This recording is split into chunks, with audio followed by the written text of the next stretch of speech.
Her husband hurt their toddler and hid an affair, so she exposed his abuse, saved her child, and had him publicly arrested. The morning sunlight streamed through the kitchen window, casting soft light through the white curtains onto the dining table. Emily Thompson watched her 2-year-old daughter, Lily, eating cereal in her high chair while brewing coffee with practiced ease.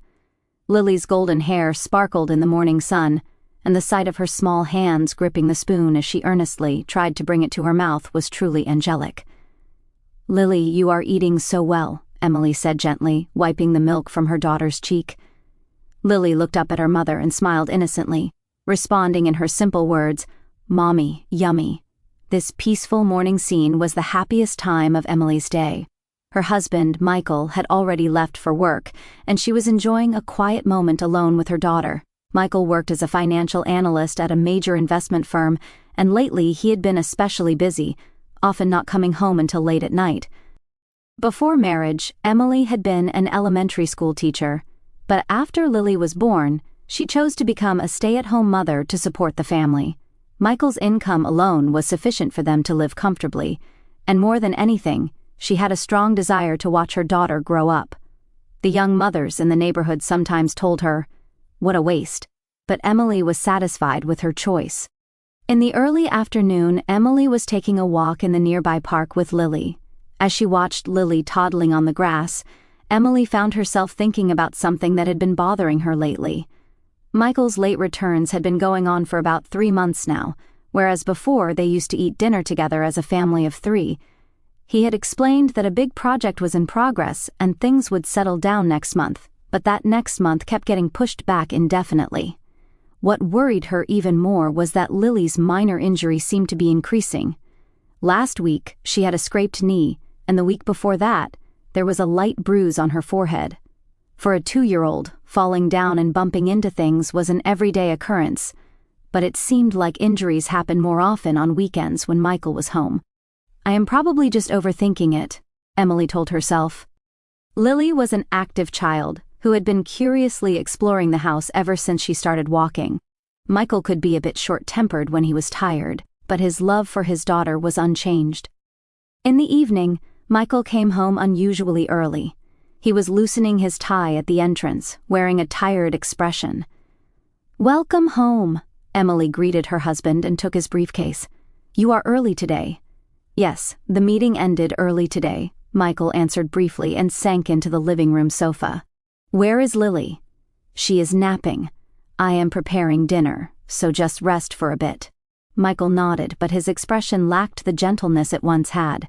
His shoulders seemed constantly tense, and he did not appear able to completely relax even at home. At dinner time, the 3 of them sat around the table. Lily sat next to her father, struggling with vegetables while gripping a small fork. Michael continued eating silently, occasionally checking his cell phone. "Work seems tough," Emily said gently. "If there is anything I can help with, just let me know." "I am fine," Michael answered without looking up. "It is just that the market is unstable and clients are getting nervous. Just need to hang in there a little longer." Just then, Lily dropped her fork, making a loud noise. Michael suddenly looked up and stared sharply at his daughter. "Lily, eat quietly." His voice sounded stricter than usual. Lily was startled by her father's intensity and froze with wide eyes. Emily hurriedly comforted her daughter, saying, "It is okay, Lily," and said quietly to Michael, "You are tired." Michael took a deep breath and tried to soften his expression. "Sorry, I really am tired." That night, after putting Lily to bed, Emily found Michael watching television in the living room. He was staring at the screen, but did not seem to actually be watching anything. "Michael, are you really okay? You seem different lately." Michael turned around and gave his wife a tired smile. "Sorry for worrying you. It is really just work stress. Emily, I can keep going because you and Lily are here." Emily sat beside her husband's knees and held his hand. "We are always on your side. Do not push yourself too hard." That night, even after getting into bed, Emily could not sleep. She kept thinking about her husband's changes and her daughter's injuries. The following Tuesday, Emily finished her afternoon shopping earlier than planned and came home. She had quickly gathered what she needed at the neighborhood supermarket and found some strawberries that Lily loved, so she thought she would come home early to have a snack together. As she parked the car in the driveway, Emily noticed sounds coming from inside the house. It was Michael's voice. He had said that morning he would be working from home today. Emily had thought that the recently increased work from home days were good because it meant more time with Lily. However, as she approached the entrance, Michael's voice seemed louder than usual and somewhat irritated. "Lily, how many times do I have to tell you?" Michael's voice came from the living room. Emily quietly opened the front door and put her shopping bags on the floor. She heard Lily's small crying voice and Emily's heart began to race. "I told you to stay quiet until Mommy comes home." Michael's voice became even stricter. Emily hurried toward the living room. She gasped at the scene she witnessed there. Lily was sitting in the corner of the room, covering her face with both hands and crying. Michael stood in front of his daughter, with a clearly irritated expression. "What happened?" Emily rushed to her daughter. "Lily, are you okay?" When Lily saw her mother, she said, "Mommy," and jumped into her arms. Her small body was trembling and Emily held her daughter close while looking up at Michael. "She was just being a bit noisy, so I told her to be quiet," Michael explained while trying to soften his expression. "You came home early, so I was still in the middle of tidying up." Emily wiped Lily's tears while checking on her daughter's condition. That is when she noticed a new bruise on Lily's left arm. It was small, but clearly a fresh purple mark. "How did this happen? Can you imagine making $10,000 a month just from YouTube, all from home?" "That is exactly what I did with stories. No face, no voice. Check the link in the description if you are curious." Emily's voice contained distress. Michael showed a momentarily confused expression.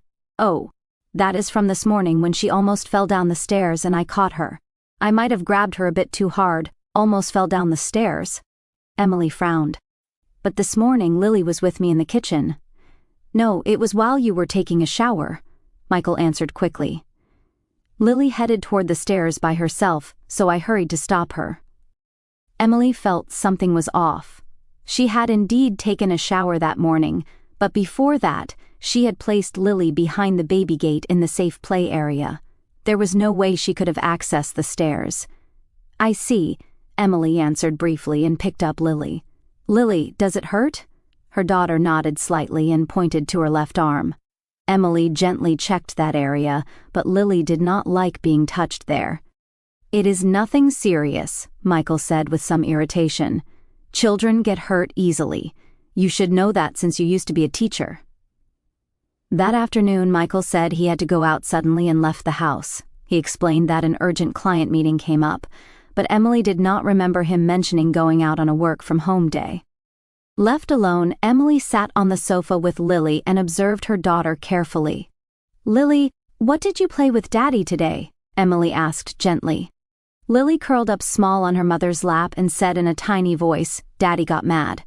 "Why did he get mad?" "Said I was noisy," Lily answered while hugging her doll. "Lily is a bad girl." Emily's heart ached for 2-year-old Lily to know the words bad girl. "Lily is not a bad girl. Your mommy's precious good girl." That night, Michael came home after 10 o'clock. Emily had already put Lily to bed and was warming her husband's dinner in the kitchen. "Welcome home. How was the meeting?" Emily asked, trying to act normal. "It was complicated," Michael answered tiredly and loosened his tie. "A new client with many demands. It is unusual to have a meeting on a work-from-home day." Michael paused for a moment. It was decided suddenly. "These things happen sometimes." Emily was observing Michael's expression, but she got the impression he was hiding something. His eyes seemed to avoid meeting hers. During dinner, Emily brought up Lily's bruise again. "The mark on Lily's arm looks darker than I thought. Maybe I should have the pediatrician look at it tomorrow." "That is not necessary," Michael answered immediately. "You are being too dramatic. Children's injuries heal quickly, but she has been getting hurt a lot lately and I am worried." Emily chose her words carefully. "Just to be safe, I think it would be better to have a specialist take a look." "Emily." Michael's voice became a bit stern. "You worry too much. Lily is a healthy child. There is no need to go to the doctor." This strong opposition made Emily even more suspicious. The usual Michael was someone who would be overly cautious about his daughter's health. Why was he reluctant to go to the doctor this time? The next day, after Michael left for the office, Emily decided to consult with her neighbor, Carol. Carol was a kind woman in her 60s, who was an experienced mother who had raised 3 children. Michael has been acting strange lately, Emily confided while drinking coffee in Carol's kitchen. And Lily's injuries have been increasing too. Carol looked at the bruise on Lily's arm and frowned. This looks like finger marks. It is different from injuries caused by falling. I thought so too. But Michael explained that it was from when he caught her from almost falling down the stairs. Emily, Carol looked at her with a serious expression. I have seen many families over the years. Sometimes the people we trust are actually... Carol's words stopped mid-sentence, but Emily understood what she was trying to say. However, it was a possibility she did not want to consider. But Michael is a good person. He is just tired, Emily said as if convincing herself. Of course, that might be the case, Carol answered gently. But the child's safety comes first. If you are ever worried about anything, please feel free to consult with me. That night, Emily lay awake in bed, continuing to think. As she looked at Michael's sleeping face next to her, she was torn between the doubts swirling inside her and her love for her husband. On Friday afternoon, Emily went to the shopping mall with her friend Sarah. Lily was wearing her recently favorite pink dress and was in a good mood in her stroller. The two women enjoyed their long-awaited reunion, leisurely drinking coffee at a cafe while catching up. How is Michael lately? Still busy? Sarah asked. Yes, as always, Emily answered with a smile. But deep in her heart, recent events weighed heavily. But he is trying to make time for family too. Around 4 o'clock, Emily decided to head home. Michael was working from home today too, and had said that morning he would have time to spend with Lily. On the way home in the car, Emily was thinking about the affection Michael had been showing toward his daughter lately. True, he could be strict sometimes, but that might be an expression of his feelings as a father trying to educate his daughter. When she parked the car in the driveway, Emily noticed an unusual silence. Normally at this time she would hear Lily's laughter or sounds of play. She hurried to the entrance with her bags and noticed the door was slightly open. "I am home," Emily called out as she entered the house. There was no response. When she headed to the living room, what she saw there drained the blood from Emily's face. Lily was lying on the floor, her small chest rising and falling rapidly as she breathed heavily. Her daughter's face was pale, and she clearly seemed to be having difficulty breathing. "Lily!" Emily rushed to her daughter and picked her up. Lily's body was abnormally hot, and her breathing was shallow and fast. "Michael, where are you?" Footsteps echoed from the stairs as Michael came down. He had changed into casual clothes and was holding a towel in his hand. "What is wrong? Why are you shouting so loudly?" Michael asked calmly. "Look at Lily. She is having trouble breathing," Emily shouted while holding her daughter. "Call an ambulance."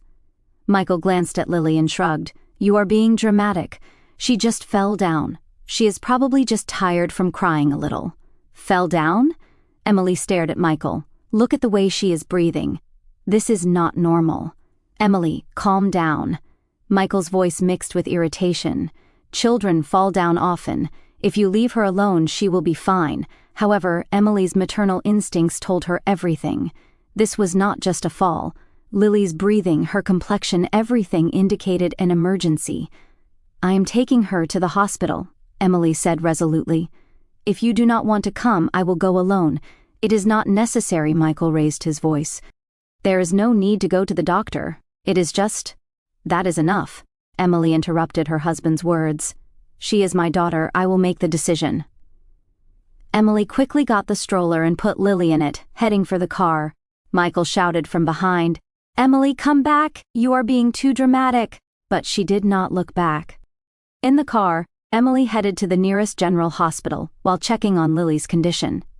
Her daughter's breathing was still shallow, and she occasionally made small moaning sounds. "It is okay, Lily. Mommy is here." Emily kept talking to her daughter while driving. "We will be at the hospital soon. The doctor will make you better." When they arrived at the emergency department of St. Mary's General Hospital, Emily hurried to the reception desk carrying Lily. "Please, my daughter's breathing is strange." Emily appealed to the nurse at reception. The nurse took one look at Lily and immediately recognized it as an emergency. "I will call a doctor right away. Please come this way." In the treatment room, Dr. Chin quickly examined Lily. She listened with a stethoscope, checked her pupils, and carefully examined her entire body. "When did this condition start?" Dr. Chin asked. I discovered it when I came home. My husband said she just fell, but... Emily's voice was trembling. Respiratory distress from a fall is rare, the doctor answered carefully. We will need to take x-rays. At that moment, the treatment room door opened and pediatric nurse Jessica Miller entered. She was an excellent nurse known throughout the hospital for her gentle way with children.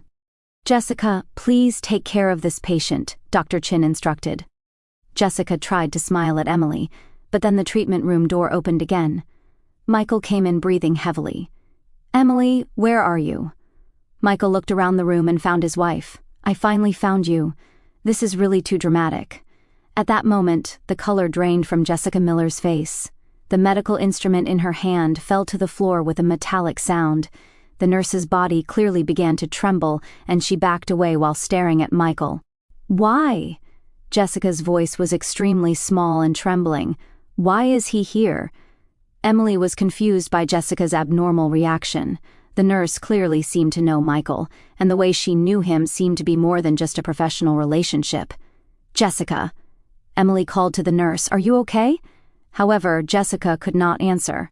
She continued staring at Michael, and her eyes showed a mixture of fear and confusion. Michael was also clearly upset at seeing Jessica. His face turned pale, and his usual confident expression completely disappeared. You are, Michael muttered in a small voice. You have a wife? Jessica's voice became even smaller. You have a child? Why did not you tell me? Emily froze in place. The tense atmosphere flowing between Jessica and Michael, their conversation clearly indicating a personal relationship. All the puzzle pieces began forming a terrible truth. Emily, this is... Michael tried to explain to his wife, but no words came out. Dr. Chin noticed this strange atmosphere and asked, Nurse, are you all right? But Jessica shook her head and hurried out of the treatment room. Emily stared at her husband and began to understand everything. Michael's late returns, his outings on work-from-home days, and his irritation with Lily. Everything was beginning to connect. He was having an affair with another woman, and that stress and guilt had changed him. In the treatment room, only the sound of Lily's small breathing echoed. The oppressive silence in the treatment room was broken by Dr. Chin explaining Lily's examination results. The X-ray results show slight cracks in the ribs, the doctor explained while carefully choosing her words. There are also signs of internal bleeding in the abdomen. These are multiple injuries that cannot be explained by just a fall. Emily tried to process the doctor's words while looking at her daughter. That means your daughter has received some kind of strong external impact. Dr. Chin continued with a serious expression. These types of injuries do not occur from normal falls. Michael leaned against the wall and covered his face with his hands. No, I did not mean to. His voice was trembling. At that moment, there was a knock on the treatment room door and head nurse Patricia Hart entered. I received a report from Nurse Miller, Patricia said in a calm voice. Mrs. Thompson, could we speak privately in another room? Emily hesitated to leave her daughter, but Lily was stable with an oxygen mask. It is okay. Dr. Chen will be with her, Patricia assured her. In a small consultation room, Patricia and Emily sat facing each other. Patricia offered coffee, but Emily's hands were shaking too much to hold the cup. Nurse Miller seems to know your husband, Patricia began gently. She is very upset right now. I do not understand what is happening either, Emily answered honestly.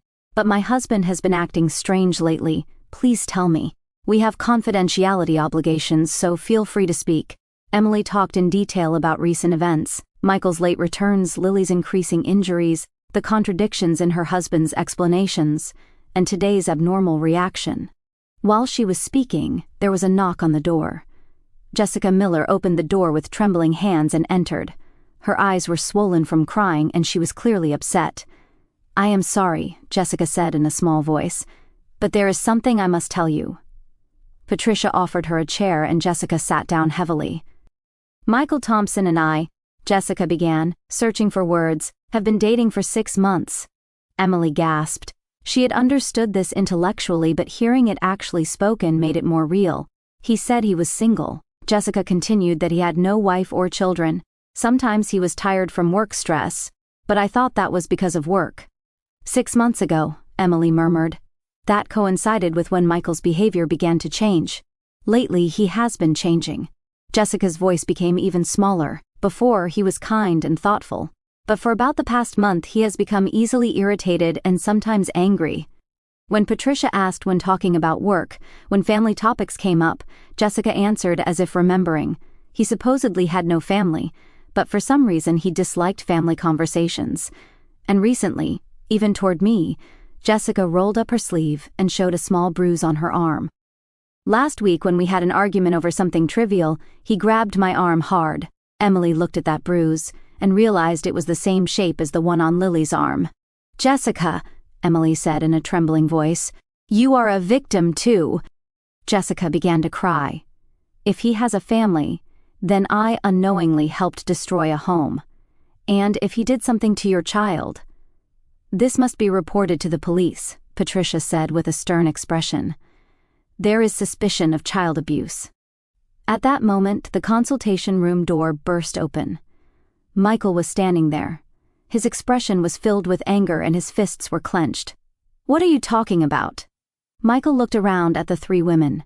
"Jessica, what are you doing?" "Michael, calm down," Patricia stood up. "Shut up!"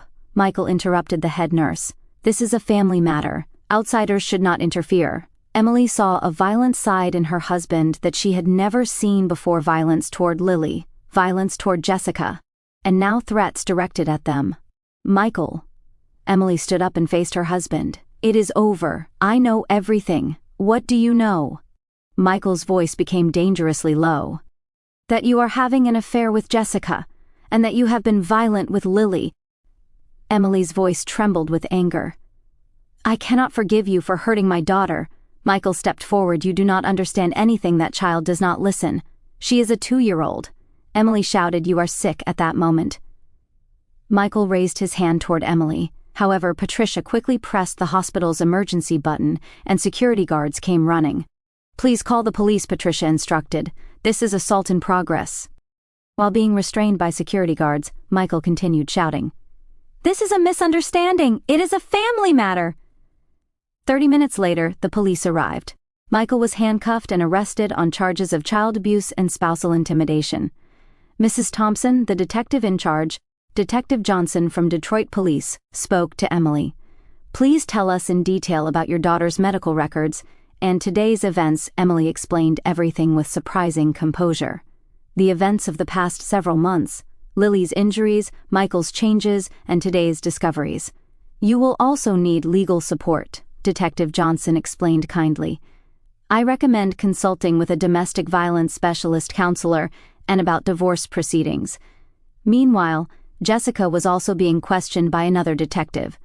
Her testimony became important evidence supporting Michael's violent tendencies. "I am truly sorry." Jessica approached Emily and apologized tearfully. "If I had known his true nature." "You are a victim too." Emily held Jessica's hand. "He deceived both of us." Returning to the treatment room, Lily's condition was stable. Emily held her daughter and whispered, "It is okay now. Mommy will protect you." That night, Emily spent time with Lily in the hospital's family accommodation room. Her daughter slept peacefully in her mother's arms. Emily looked at the night view outside the window and thought about the new life that would begin.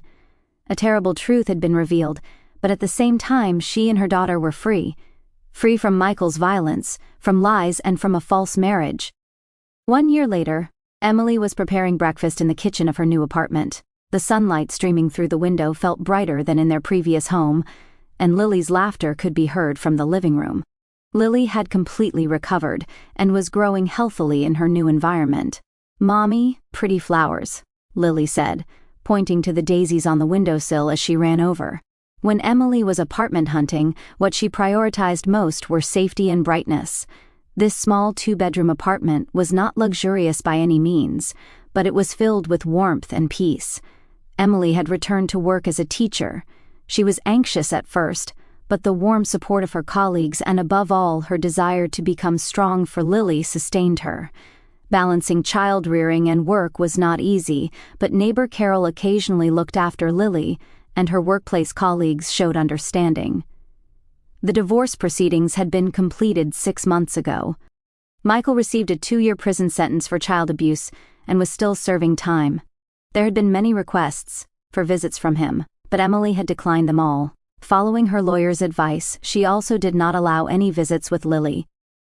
One afternoon, Emily found a letter in her mailbox. The sender was Jessica Miller. Since the incident, the two had been in touch occasionally. The letter described Jessica's recent situation. She had started working at a new hospital in Seattle and was healing her emotional wounds while receiving counseling. "I am truly glad I met you that day," the letter said. "Your courage saved both of us." Emily smiled as she finished reading the letter. Her friendship with Jessica was a special bond born from difficult circumstances. Both had been deceived and hurt by the same man, but they supported each other without blaming one another. In the evening, after putting Lily to bed, Emily went out alone onto the balcony. Stars twinkled in the night sky, and the city lights flickered quietly. Looking back on this past year, she had lost much, but what she had gained was even greater. Most important was that she had regained trust in herself. For a long time, Emily had doubted her intuition and taken her husband's words at face value. However, her maternal instincts had guided her down the right path. She had been able to find the courage necessary to protect Lily. Letters from Michael still arrived occasionally. At first, they were filled with anger and blame-shifting, but recent ones contained words of reflection. However, Emily never wrote back. Forgiveness was something that required time, and now was not yet that time. What is a real family? Emily had found the answer to this question during this past year. Blood relations alone do not make a family. Love and trust and feelings of protecting each other. These are what create true family bonds. Aunt Carol, workplace colleagues, and Jessica. Around Emily and Lily, a new form of family had been born. Lily's sleeping breath could be heard from the living room. Emily went into the room to check on her daughter's sleeping face. Lily was sleeping peacefully, and there was no longer the tension in her expression that there had been before. According to the doctor, children have surprising resilience, and with proper care in a loving environment, emotional wounds can heal too. "Good night, Lily." Emily gently kissed her daughter's forehead. "Mommy will always protect you." Getting into bed, Emily was thinking about tomorrow's plans after taking Lily to daycare. She planned to prepare for a spring field trip with the children in her new class. On the weekend, she had promised to have a picnic in the park with Carol. Peaceful days that she could not have imagined a year ago. They were not perfect, but they were a life based on truth without falsehood. Emily fell asleep feeling deep peace. Tomorrow, another new day awaited that she would build together with her daughter. Far away in prison, Michael was reflecting on his actions in his solitary cell. Beginning to understand the magnitude of what he had lost, he continued to think about what true atonement meant. However, that was another story. The shadow of him no longer fell across Emily and Lily's new life.